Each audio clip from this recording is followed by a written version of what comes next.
Hello, this is Jennifer Waymark, and you're listening to an Oshawa Museum podcast. This podcast series aims to actively promote awareness and appreciation of our community's history, highlighting remarkable artifacts, documents, photographs, or events from our past. We hope you enjoy the podcast. The Andrews family has been a research focus of mine since 2011. The history of the family helps to tell an under-researched and overlooked aspect of Oshawa's early history, the history of Black settlement in the community. The research has traced the family from the 1790s in Vermont through Lower Canada in the 1840s and finally Oshawa in the 1850s to the 1980s. Like most research projects, this one is ongoing, and from time to time I write about an interesting aspect of the family that has emerged. As my research moved into the early 1900s, I began to focus on where two of the descendants, Albert and Ward Pankhurst, were during the period of World War I. What I found was a story that fit into a much larger narrative of race and service during the war. Eldest brother Albert enlisted on April 23, 1915 with the 28th Battalion in Portage-la-Prairie, Manitoba, where he had moved to after 1911 to work as a farm laborer. His attestation paper, the form filled out upon enlisting, provides some interesting information about Albert, particularly when compared with the information collected on his brother Ward. On Albert's attestation paper, there's information that may seem inconsequential until you know that his family is interracial. The first interesting tidbit is that it notes that Albert had previously served with the 34th Ontario Regiment for 3 years. This regiment was an infantry battalion. It would not have been desegregated. How then did Albert end up serving with the regiment? It appears that he was able to identify with his father's ethnicity and sign up to serve. Black men were not particularly welcome in the armed forces, and this was true during World War I. Black men wanting to enlist were met with backlash and protest, even after the federal government declared that those wanting to enlist could not be denied based on race. Even with the backlash, a few Canadian combat units did have black volunteers in their ranks. One of those units was the 116th Battalion, a battalion associated with the 34th Ontario Regiment. The vast majority of black men who served in the Canadian Expeditionary Force during World War I served with the No. 2 Construction Battalion. This segregated battalion faced racism in the form of difficulty finding a commander, hostility from white officers and enlisted, and forced to serve through conscription after being turned away when they volunteered. After basic training, Albert boarded the SS Mesabi and set sail for Montreal on September 4, 1915.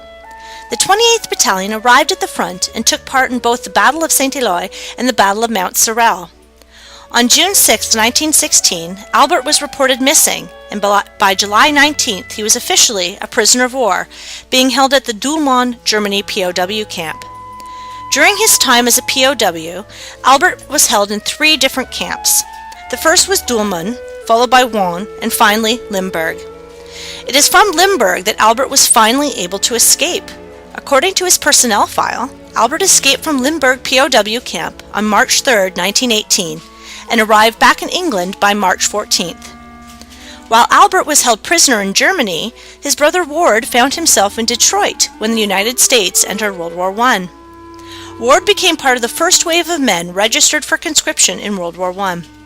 His draft card notes something interesting and would impact where he would serve as he prepared to head overseas.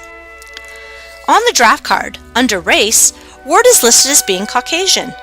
However, that notation was scratched out and black written above it.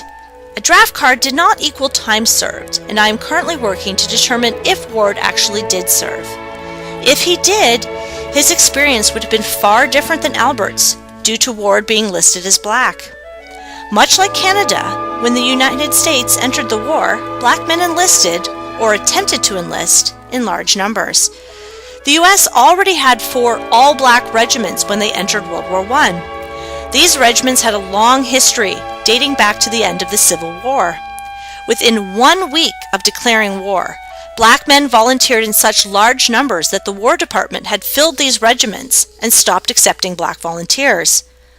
When the U.S. government determined that they would not be able to raise a large enough army through volunteering alone, the Selective Service Act was passed on May 18, 1917.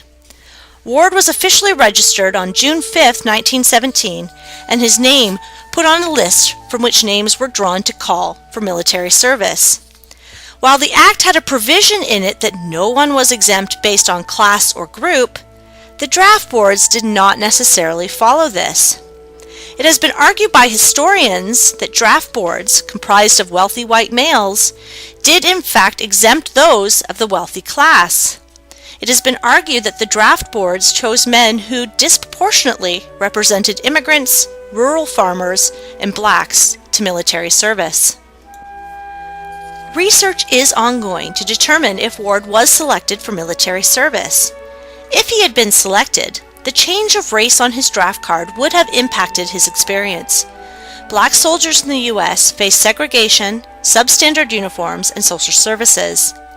This experience is not unlike the Canadian one, where the majority of black soldiers who enlisted with the Canadian Expeditionary Force were placed with the No. 2 Construction Battalion. Both Ward and Albert survived World War I and returned to Canada. Albert received a letter from King George recognizing his time spent as a prisoner of war. Upon returning home, Albert married Martha Wiggins, an Irish immigrant, in June 1920. The couple emigrated to the United States in 1923, eventually settling in California, where Albert lived until his death in 1977. Ward remained in Oshawa and lived with their sister Greta until his death in 1978. Prior to his death, Ward took the time to speak to members of the Oshawa Historical Society. He was asked to recount his days growing up in Cedardale and to share his memories of life in Oshawa. Unfortunately, few of those memories he shared are about his family. This has been an Oshawa Museum podcast. Thank you for listening. If you enjoyed this video, be sure to check out our other historical video podcasts and subscribe to our channel.